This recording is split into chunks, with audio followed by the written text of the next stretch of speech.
Hello students, तो कैसे हो आप लोग? उम्मीद करता हूँ अच्छे होंगे। I am Mohammad Islam sir, your physics teacher. आपका स्वागत करता हूँ अजमल सुपर 40 में। तो आपने अजमल सुपर 40 ज्वाइन किया, इसका आंसर आपको खुद पता है, Y Ajmal super 40, Y AS40।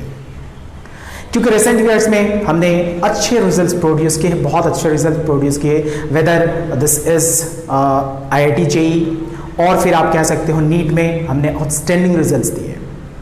और दिस ईयर एंड 2018 में और दिस ईयर 2020 हमने स्टेट रैंक्स दिए।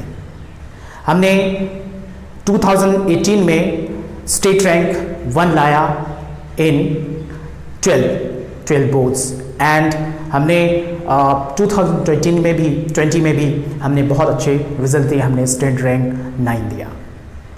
That's why you are here. इसका आंसर आपको पता है कि अजमल सुपर 40 क्या है। अजमल सुपर 40 में हमें किस टाइप के कोर्सेस के लिए ट्रेन किया जाता है, तो हमें यह समझना है। जैसे कि आपको पता है, आपने यहाँ पे एडमिशन लिया है फॉर नीट। तो नीट क्या है, वाई नीट, नीट क्या है, इसे हमें समझना है।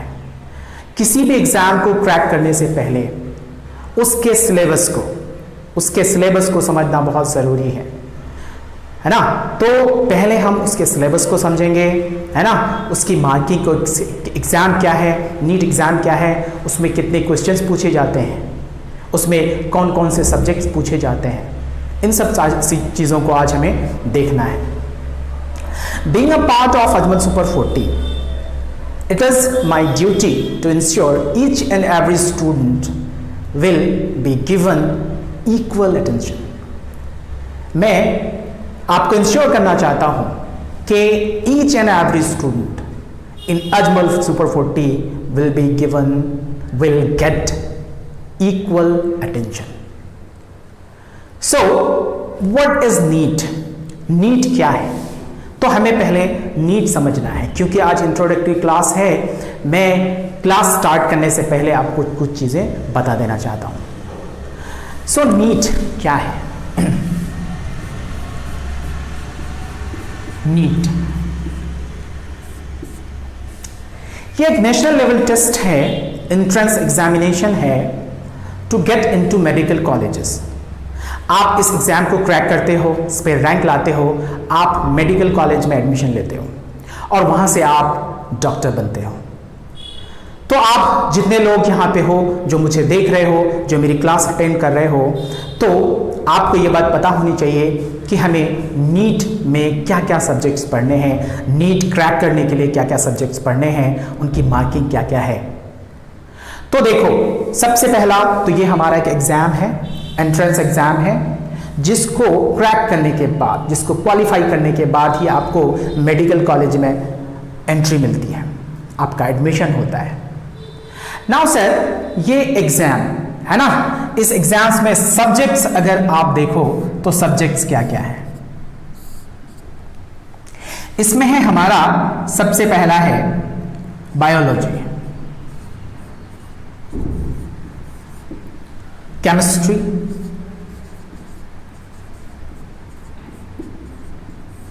And physics.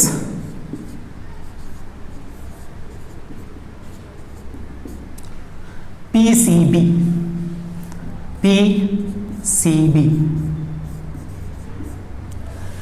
मैंने बायोलॉजी को ना, सब्जेक्ट्स अगर देखो, subjects,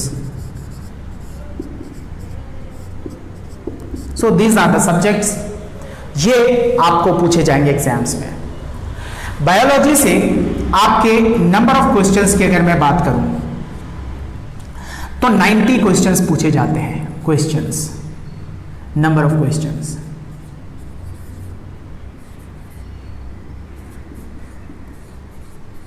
number of questions. Chemistry से 45 क्वेश्चंस पूछे जाएंगे, फिजिक्स से 45 क्वेश्चंस पूछे जाएंगे। टोटल 180 क्वेश्चंस पूछे जाएंगे। राइट। अब अगर मैं मार्क्स की बात करूं तो कितने मार्क्स होते हैं इसमें, है ना? Out of 90 questions 1 question, each question है ना कितने मार्क्स का होता है? 4 मार्क्स का होता है। तो यहां से 360 marks, 360, 180, chemistry 180 and physics 180 marks का होता है। तो जैसे आप देख रहे हो कि बायोलॉजी का वेटेज सबसे ज्यादा है, सबसे ज्यादा वेटेज बायोलॉजी का है, देन केमिस्ट्री एंड फिजिक्स का है। तो आपको इस एग्जाम को क्रैक करने के लिए, अगर आप असम में हैं, आप असम में हैं तो आपको मिनिमम कितने चाहिए फॉर असम? मिनिमम आपको मार्क्स चाहिए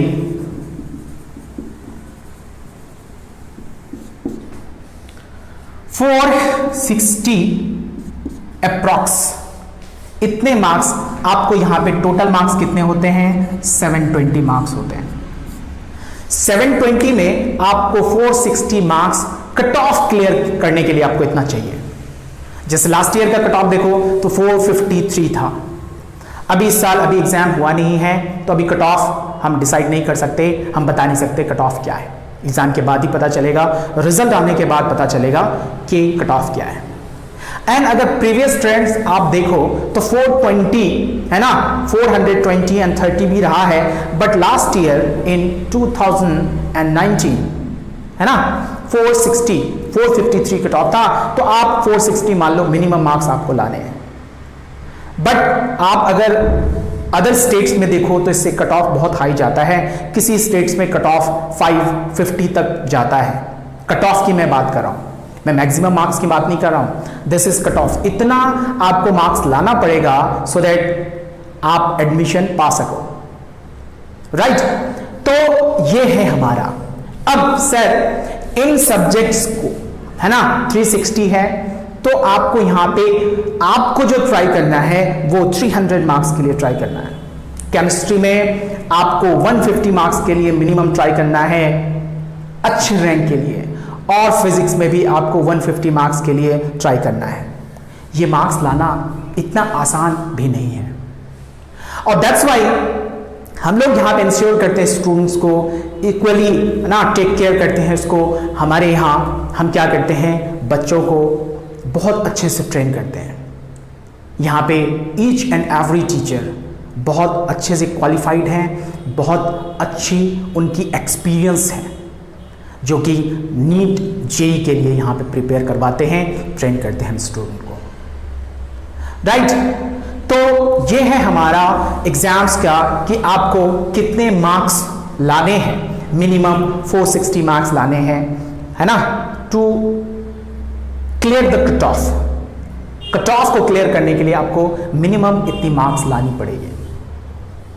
अब यहां पे bio and chemistry and physics, मैं आपका फिजिक्स टीचर हूं, एंड अगर हमें यहां से स्टार्ट करना है तो सब्जेक्ट को स्टार्ट करने से पहले, प्योर फिजिक्स को स्टार्ट करने से पहले हमें बेसिक फिजिक्स या बेसिक मैथमेटिकल टूल्स कहते हैं, उसे हमें तैयार करना पड़ेगा। क्योंकि आपने जो मैथ्स अभी तक पढ़ा था, है ना, उसका ही पार्ट है, उसका ही थोड़ा सा एक्सटेंडेड वर्जन हमें पढ़ना है आगे, जो कि हमारा फिजिक्स में काम आए। हमें मैथमेटिक्स नहीं पढ़ना, हमें मैथमेटिकल टूल्स पढ़ना है, वैसी चीज़ें जो हमें फिजिक्स में काम आए, जो फिजिक्स के लिए हमारे न्यूमेरिकल्स को सॉल्व करने में काम आए, कॉन्सेप्ट को समझने के लिए काम आए। जैसे ट्रिगोनोमेट्री आपने पढ़ रखी है, तो ट्रिगोनोमेट्री में आपने जो भी चीज़ें पढ़ी है उसका हम यहाँ पे एप्लीकेशन देखेंगे, कुछ नई चीज़ें भी देखेंगे, राइट? तो ये है ओवरऑल हमारा एक एग्जाम का, नीट एग्जाम का, है ना, कि कितने मार्क्स आते हैं, कितने मिनिमम मार्क्स, कितने क्वेश्चंस है, इन सारी चीज़ों को हमें देखना है। दूसरी बात, सर अगर हमें नीट क्लियर करना है तो कितनी स्टडी करनी पड़ेगी, और सर इसमें हमें जो कंसिस्टेंसी है वो कैसी रखनी पड़ेगी। देखो, किसी भी एग्जाम को क्रैक करने के लिए, खास तौर पर कॉम्पिटिटिव एग्जाम्स, जो कि ऑल इंडिया लेवल पर one of the toughest exams में माने जाते हैं, जिसमें आपके 15 to 17 lakhs स्टूडेंट, 15 से 17 लाख स्टूडेंट अपियर होते ईच एंड एवरी ईयर, है ना। और उस एग्जाम्स को क्रैक करना है आपको, तो कंसिस्टेंसी तो चाहिए ही चाहिए। आपको बहुत ज़्यादा कंसिस्टेंट रहना पड़ेगा, आपको डेली बेसिस पे स्टडी करनी पड़ेगी। ऐसा नहीं है कि आज आपने स्टडी किया और कल आराम करते हैं। अब वो डिपेंड करेगा कि कौन सा स्टूडेंट कितने आवर्स पढ़ाई कर कर उन चीज़ों को कवर कर लेता है। हो सकता है कुछ लोग 5 आवर्स पढ़कर उन जो भी चीज़ें आपको दी गई हैं, होमवर्क दिया गया है, उसको कवर कर ले। कुछ स्टूडेंट को हो सकता है आधा घंटा या फिर 1 आवर ज़्यादा टाइम लगे, तो ये डिपेंड करेगा। बट ऐसा नहीं है कि जो कमज़ोर स्टूडेंट है वो एग्ज़ाम को क्रैक नहीं कर सकते। हमने अपने टीचिंग करियर में ऐसे स्टूडेंट्स को देखे हैं जिससे बहुत लोग उम्मीद नहीं करते थे, लेकिन वो अच्छे रैंक से इस एग्ज़ाम को क्रैक किया है और आज डॉक्टर बने हैं। तो डॉक्टर बनने के लिए हमें इतनी मेहनत तो करनी पड़ेगी। अब सर डॉक्टर बनने के लिए मेहनत तो करनी पड़ेगी, किसी भी अच्छी चीज़ को अचीव करने के लिए आपको मेहनत करना पड़ता है। किसी भी अच्छी चीज़ को अचीव करने के लिए, किसी भी गोल को अचीव करने के लिए आपको मेहनत करना पड़ता है, क्योंकि अगर कोई भी चीज़ आपके पास कीमती है, बहुत कीमती है ना, बहुत कीमती चीज़ों को अगर आप ख़रीदना चाहते हो, पाना चाहते हो, तो उसके लिए आपको प्राइस भी उतना ही चुकाना पड़ता है। और अगर आप मेहनत करोगे तो ज़रूर एक ना एक दिन 2 साल बाद, जैसे कि आप 11th में एडमिशन लोगे, तो अपेयरिंग में आप इस एग्ज़ाम को क्रैक कर सकते हो। और सोचो आपने यहाँ पे एडमिशन लिया है और आप क्लास स्टैंड कर रहे हो, आपके पेरेंट्स, आपके रिश्तेदार, वो सारे चाहते हैं कि आप एक डॉक्टर बनो, है ना। जब अब यकीन मानो, जब आप डॉक्टर बनोगे, जिस दिन आपके रिजल्ट्स आएगी, आप अपने पेरेंट्स के चेहरे को देखना, उनके चेहरे को देखना, उनके पास कितनी खुशियां होंगी, आप इसको वर्ड्स में आप एक्सप्लेन नहीं कर सकते, आप से फील कर सकते हो। और जो इस चीज को फील कर रहा है आपके पेरेंट्स, वो वर्ड्स में नहीं बता सकते, राइट। तो एग्जाम और जो डॉक्टर होते हैं, है ना, डॉक्टर्स होते हैं या अच्छे एग्जाम्स को क्रैक करते हैं, है ना, तो उनकी सोसाइटी में इज्जत, है ना, भी काफ़ी होती है। आप देखते हो कि डॉक्टर्स की इज्जत कितनी ज़्यादा है, उनकी रेस्पेक्ट, तो रेस्पेक्ट ऐसे नहीं मिलती, किसी भी फील्ड में रेस्पेक्ट ऐसे नहीं मिलती। रेस्पेक्ट के लिए आपको मेहनत करना पड़ता है, आपको सेक्रीफाइसेस करने पड़ते हैं। बहुत सारे बच्चे यहाँ पे होते हैं, वो 6 months तक, 1 year तक घर नहीं जाते, है ना। वो घर नहीं जाते क्योंकि उसे कुछ अचीव करना है। Are you getting my point? तो देखना कि कोई भी चीज़ ना, नीट एग्जाम को आपको क्रैक करना है तो आपको मेहनत तो करना पड़ेगा, ये और मोटिवेट भी रहना पड़ेगा, मोटिवेटेड। और उसके लिए सारे टीचर्स यहाँ पे हैं। आप किसी को भी कभी भी कोई प्रॉब्लम हो, आप पूछ सकते हो, वो आपके प्रॉब्लम्स का सलूशन ज़रूर निकालेंगे। मैनेजमेंट है, मैनेजमेंट भी बहुत ज़्यादा सपोर्टिव है, मैनेजमेंट आपको सपोर्ट करेंगे हर बात पे, राइट।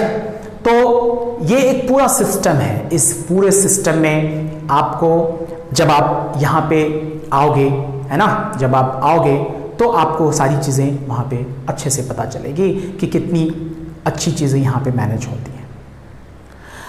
ओके, सो नाउ तो आज के लिए इतना काफ़ी है। मैं क्लास स्टार्ट करूँगा बेसिक मैथमेटिकल टूल्स से, एंड फिजिक्स में जो भी चीज़ें ज़रूरत होगी उन सारी चीज़ों को हम लोग यहाँ पे क्या करेंगे, एक्सप्लेन करेंगे और समझेंगे। और फिजिक्स एक ऐसा सब्जेक्ट है जो आप रट नहीं सकते, आप रट कर इस सब्जेक्ट को पास नहीं कर सकते, इन एग्ज़ाम्स को क्वालिफाई नहीं कर सकते। फिजिक्स को समझना बहुत ज़रूरी है। जैसे आम जिंदगी हम चीज़ों को देखते हैं, पंखा क्यों चलता है ना, साउंड कैसे ट्रैवल करती है, हम साउंड को कैसे सुन पाते हैं, फ्रीक्वेंसीज क्या है, ये सारी चीज़ें, बहुत सारी चीज़ें हैं जो हमें समझना है, हमें मैकेनिक्स को समझना है, हमें आगे बहुत सारे टॉपिक्स को समझना है और फिर हमें एग्जाम्स में परफॉर्म करना है।